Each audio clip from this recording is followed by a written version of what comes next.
La première fois que les Américains virent les bottes des Australiens, ils éclatèrent de rire. C'était à un poste avancé en dehors de la province de Phuc Tuy. Un briefing de patrouille conjointe venait de se terminer. Les Américains, jeunes, vifs, équipés de la tête aux pieds en matériel réglementaire, sirotaient du café instantané et préparaient leur équipement. Puis arriva l'équipe SAS, 5 hommes, sales, calmes, et portant des bottes qui semblaient massacrées. Le cuir supérieur avait été découpé du haut de la cheville jusqu'en bas, sans lacets, juste des bandes de toile adhésives et des élastiques. Un Américain, un sergent à la voix forte et aux lunettes miroirs, pointa du doigt et lança « Qu'est-ce qui se passe? Charlie vous a volé votre camion de ravitaillement ?» Les SAS ne répondirent pas. L'un d'eux, un éclaireur maigre au visage de pierre, ajusta simplement l'adhésif autour de son pied et continua à marcher vers la ligne d'arbres. Un autre Américain murmura « On aurait pu penser qu'il donnerait du vrai matériel à des gars de niveau 1. » Pour les Américains, cela ressemblait à de la négligence, de l'improvisation, peut-être même à une pénurie de ravitaillement. De vrais soldats, ceux qui ont une doctrine et un budget, ne mutilent pas leurs bottes. Ce qu'ils ne savaient pas, ce qu'ils ne comprendraient que des heures plus tard, c'est qu'en jungle vietnamienne, la différence entre le standard et l'intelligent se mesurait en centimètres de pied des tranchées ou en litres de sang. Et quand la pluie arriverait, la blague s'inverserait rapidement. L'équipe américaine, 6 hommes issus d'unités de reconnaissance et d'opérations spéciales, était l'exemple parfait de la doctrine US. Bottes de jungle lacées serrées jusqu'à mi-mollet, camouflage ERDL à mi-donné, équipement léger en toile contenant chargeur de rechange, une trousse de premier secours, une boussole, des tablettes de purification d'eau et une pochette de cartes laminées avec marque au crayon gras. Chaque homme portait un M16 impeccable, la bretelle réglée à la longueur réglementaire. Leurs bottes avaient été vérifiées 3 fois, lacets noués, semelles nettoyées avec une brosse métallique ce matin-là. Leurs chaussettes, mélange laine standard, sortaient tout droit de l'emballage plastique. Avant de partir, leur chef d'équipe, le lieutenant Clark, passa en revue une checklist de 10 points. Tout était en ordre, radio testée, fréquence confirmée, coordonnées entrées, pile de secours doublée. Ce n'était pas de l'arrogance, c'était de l'entraînement. Clark avait grandi dans la doctrine. Il croyait au système, équipe de tir, plan d'exfiltration, appui aérien. Il ne craignait pas la jungle, il la respectait, certes, mais il croyait aussi qu'on pouvait la contrôler, la naviguer, la vaincre avec le bon équipement et les bonnes procédures. Il jeta un nouveau regard aux Australiens, accroupis sous un camphrier. Leur équipement semblait avoir survécu à une autre guerre. Chemise vert jungle décolorée par le soleil et la sueur, sangles rapiécées avec du tissu local. L'un d'eux avait enveloppé une machette dans du tissu et du ruban adhésif pour n'empêcher de faire du bruit. Personne ne portait de radio. Et ses bottes, ouvertes comme de vieux gants de boxe, semblaient toujours un crime contre le bon sens.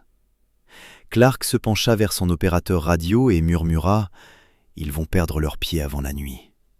L'opérateur sourit. « Je parie qu'ils ont déjà perdu leur standard. » Il y eut du rire, mais nerveux cette fois, car si les Américains avaient l'air prêts, les Australiens avaient l'air finis. Comme s'ils avaient déjà fait la patrouille, déjà vu ce chemin, comme s'ils savaient quelque chose que les Américains ignoraient et qu'ils n'allaient pas expliquer. Pourtant, en partant, l'équipe US se sentait confiante. Ils avaient les manuels, les renforts, l'équipement complet. Et surtout, le temps tenait. La jungle était moite, mais sèche. L'humeur était bonne, le sol ferme. Les bottes faisaient leur travail. Clark prit la tête avec fierté, se disant « S'ils veulent marcher pieds nus en enfer, qu'ils le fassent. On verra qui boitera le premier. » Des heures plus tard, les nuages commencèrent à s'amasser, et à la tombée de la nuit, la jungle donnerait sa leçon. Non pas par des tirs ou une embuscade, mais par de l'eau. Le genre qui s'infiltre, qui reste, et qui n'oublie jamais où elle s'est posée. Ils n'essayèrent d'impressionner personne. Les 5 Australiens du SASR ne marchaient pas comme des hommes en parade. Ils se déplaçaient comme des prédateurs, légers sur leurs pieds, silencieux, décontractés. Leur équipement était réduit au minimum. Une seule gourde, un couteau de campagne, des chargeurs scotchés et dans certains cas, aucun vêtement de rechange. L'un avait un vieux Owen Gun rouillé avec une crosse remplacée par un bloc de bois. Un autre avait du ruban électrique autour du canon de son L1A1 pour éviter les bruits métal contre métal. Et tous portaient les mêmes étranges chaussures, des bottes de jungle découpées, ouvertes de la cheville aux orteils, lacets enlevés, côté en toile supprimé. Pour les Américains, c'était de la folie. Le lieutenant Clark finit par poser la question lors d'une courte pause pour boire. Il ne put s'en empêcher. « Qu'est-ce qui est arrivé à vos bottes ?» L'un des SAS, un caporal large d'épaules au fort accent du Queensland, baissa les yeux vers ses pieds, puis regarda Clark comme s'il avait demandé pourquoi les arbres étaient verts. « On les a coupés, » dit-il. Clark cligna des yeux. « Exprès ?» L'Australien sourit. « Matt, dans 2 heures, ce n'est plus une botte, c'est un putain de seau. Plutôt la couper moi-même que laisser pourrir mes pieds. » Il n'y avait pas de bravade dans la déclaration, aucune tentative de convertir ou d'expliquer plus. Juste la certitude tranquille de quelqu'un qui avait déjà payé le prix pour porter des bottes de la mauvaise manière et qui n'allait pas recommencer. Clark secoua la tête. Pour lui, les bottes étaient de la protection, de la structure. Ses instructeurs aux États-Unis le lui avaient martelé. Sécurisez vos pieds et ils vous porteront à travers le combat. Mais la jungle se fichait de l'entraînement et de la doctrine. Elle se souciait de l'eau, du poids et des blessures. Et en ce moment, les chaussettes de Clark étaient déjà humides et la pluie n'avait même pas commencé. Plus loin dans la file, un Américain murmura « Ils ont l'air de bagnards ». L'un des Australiens l'entendit, un jeune éclaireur d'à peine 20 ans. Il ne répondit ni par un regard noir, ni par une réplique. Il leva simplement son pied boueux, agita les orteils en l'air et sourit. Pas de mots, pas d'arguments, juste une vérité implicite. Ris maintenant, Matt, on verra comment tu marches demain. Les Américains se turent après cela. Les Australiens ne se moquèrent jamais en retour. Ils n'en avaient pas besoin. Parce que dans la jungle, les bottes ne mentent pas. Et la pluie arrivait déjà de l'est. La pluie n'arriva pas avec du drame. Pas de tonnerre, pas d'avertissement. Juste un lent goutte à goutte lourd au début, de grosses gouttes perçant la canopée, assombrissant la terre rouge en dessous, puis une autre et une autre. En quelques minutes, la jungle exhalait de l'eau. Pour les Australiens, rien ne changea. Ils ne s'arrêtèrent pas, n'ajustèrent pas le rythme, ne levèrent même pas les yeux. L'eau coulait le long de leurs jambes, traversait directement les bottes découpées et retournait dans le sol d'où elles venaient. Leurs pieds restaient légers, mobiles, libres. Les Américains le remarquèrent presque immédiatement. D'abord, ce fut juste de l'inconfort, ce bruit de succion à chaque pas. Puis vint le poids. Chaque botte se remplissait, retenait l'eau, refusait de la laisser partir. Les chaussettes absorbaient tout comme des éponges. Chaque pas devenait plus lourd que le précédent. « Halte !» murmura l'un des Américains, s'agenouillant pour vider l'eau de sa botte. L'équipe s'arrêta. La pluie s'intensifia. La boue se forma vite, glissante, collante, accrochant les racines qui devenaient des pièges, les pentes des glissades. Les Américains commencèrent à déraper, pas à tomber, pas encore, mais assez pour rompre le rythme. Les Australiens avançaient sans perturbation. Le lieutenant Clark essaya d'ignorer la douleur croissante dans ses pieds. Il se dit que c'était temporaire, que ses bottes étaient conçues pour cela. Trou de drainage, avait dit le manuel, orifice de ventilation. Mais ces trous se bouchèrent avec la boue. L'eau resta. À la 2e heure de pluie, la peau de ses talons était à vif. Chaque pas frottait, chaque pas brûlait. Un autre Américain s'arrêta, respirant fort. « Monsieur, mes pieds s'engourdissent !» Clark regarda les Australiens, maintenant 30 mètres devant, déjà en train de scanner la ligne d'arbres comme si de rien n'était. Il sentit le premier doute, pas bruyant, pas paniqué, juste aigu. Ce n'était pas une embuscade, pas du feu ennemi, c'était la météo, et elle gagnait. En fin d'après-midi, l'un des Américains boitait, un autre saignait à travers sa chaussette. Ils avaient arrêté de plaisanter. Personne ne mentionnait plus les bottes. Un éclaireur australien jeta enfin un regard en arrière. Il ne sourit pas, ne se vantait pas. Il dit simplement, calmement, « Bienvenue dans le mouillé ». Puis il se retourna et continua. Le lendemain matin, les blagues avaient disparu. Ils avançaient en silence maintenant, non pas pour la discrétion, mais parce que la douleur avait aspiré l'énergie des conversations. L'équipe américaine boitait, changeant le poids d'un pied à l'autre, essayant de masquer les dégâts. Mais la jungle sentait la faiblesse comme du sang dans l'eau. Les ampoules étaient arrivées pendant la nuit, d'abord des points chauds, puis des déchirures, puis du liquide. Maintenant, la peau se détachait en plaques à vif, là où le cuir des bottes et les chaussettes mouillées avaient frotté contre la chair pendant 15 heures. L'un des hommes, un grand soldat avec un passé en guerre de montagne, finit par craquer. Il s'assit sur une bûche, détacha sa botte et retira la chaussette. La peau vint avec. Clark grimaça. Les autres détournèrent le regard. Du pus, du sang et du tissu déchiqueté bordaient la plante du pied. Les orteils étaient gonflés, violets. Le talon avait éclaté. La jungle l'avait rongé, non pas avec des dents, mais avec l'humidité et la friction. Clark s'agenouilla. « Trousse médicale !» Ils enveloppèrent le pied de gaz.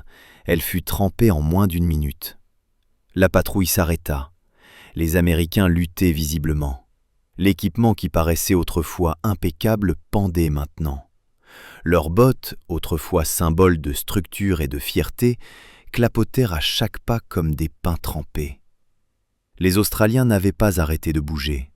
Ils s'étaient détachés devant, bouclant à travers le terrain comme des fantômes. L'un d'eux revint enfin en arrière, le même caporal d'avant.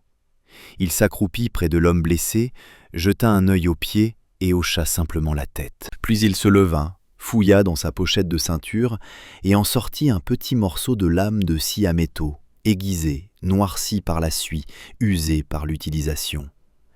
Il l'attendit à Clark. « Si vous voulez rester sur vos pieds, vous pourriez vouloir ruiner ses bottes aussi. » Clark ne la prit pas encore. L'orgueil pesait encore un peu. Le caporal n'attendit pas. Il se tourna et disparut dans le feuillage. Pas de leçon, pas de « je vous l'avais dit », juste une offre d'un soldat à un autre, non pour prouver une supériorité, mais pour les garder en mouvement. Clark regarda la lame de scie, regarda ses hommes, puis baissa les yeux sur ses propres bottes, déjà en train de se remplir d'eau à nouveau. La pluie n'avait pas arrêté et le sentier n'allait qu'empirer. L'après-midi suivant, le mouvement était devenu une misère.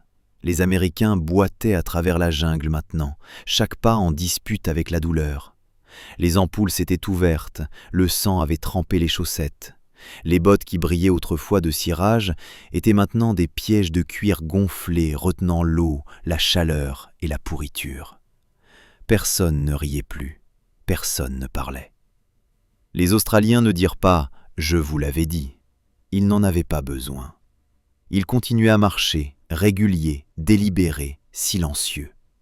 Leurs bottes découpées fléchissaient avec le terrain, se vidangeaient en marchant. Pas de clapotis, pas de glissade, juste du rythme. Clark observa l'un d'eux traverser une mare de boue jusqu'à la taille, émerger de l'autre côté et continuer comme si de rien n'était. Il essaya la même chose, son pied resta coincé. Il tira fort et la botte déchira quelque chose dans sa cheville. Il jura fort. La jungle s'en fichait. Derrière lui, l'un de ses hommes, le soldat Louis, tomba à genoux. « Je ne peux plus, monsieur. Mon talon est parti, c'est à vif. » Clark se tourna pour répondre, mais avant qu'il puisse parler, le même caporal australien apparut à ses côtés, sans bruit, juste là. Il regarda la botte de Louis, puis le sang qui imprégnait les lacets. « Avec un calme qui frôlait l'ennui, il s'agenouilla, sortit la même lame de scie et, sans demander, commença à scier le cuir supérieur de la botte. Louis grimaça. Le caporal continua.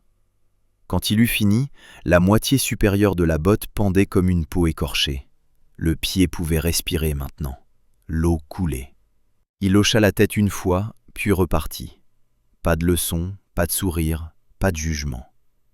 Clark le regarda disparaître dans les arbres, puis baissa les yeux sur le morceau de lame encore dans sa main depuis la veille. Lentement, il s'accroupit et commença à couper ses propres bottes, les mêmes qu'il portait depuis plus d'un an, celles qu'il pensait autrefois définir l'apparence d'un soldat. Le cuir se déchira plus facilement qu'il ne l'avait imaginé, et avec lui, l'orgueil.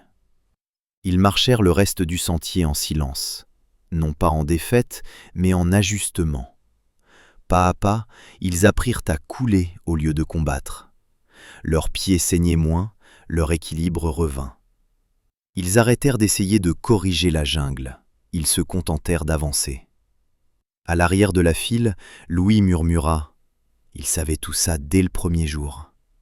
Clark ne répondit pas, il n'en avait pas besoin. Il continua simplement à marcher. Au 4e jour, la pluie n'avait pas cessé, mais la résistance, oui. Les Américains ne se plaignaient plus. Ils ne questionnaient plus les méthodes étranges ou l'équipement abîmé des Australiens. Ils avaient appris à scotcher leurs chevilles comme les SAS, à sécher leurs chaussettes avec la chaleur du corps la nuit. Certains avaient même taillé leurs propres bottes, découpant le cuir dans des moments calmes près du feu. Personne n'appela cela copier. Personne n'appela cela quoi que ce soit. C'était juste. Ce matin-là, les deux équipes traversèrent un ravin peu profond. Les Américains avançaient lentement, testant chaque pas. Les Australiens traversèrent comme des fantômes, assurés, précis. Clark les observa depuis la berge, un froncement de sourcils calme. Non pas de frustration, mais de réalisation. Il comprenait maintenant ce qu'il n'avait pas compris au début. Les bottes découpées, l'équipement réduit, le silence. Ce n'était pas de l'improvisation, pas du désespoir. C'était du design. Le produit du temps, du sang et du boucle de rétroaction silencieuse de la jungle. Et rien de tout cela ne venait d'un manuel. Plus tard, en faisant une pause sous une épaisse canopie pour sécher leurs chemises, l'un des plus jeunes Américains, le caporal Bell, regarda les Australiens.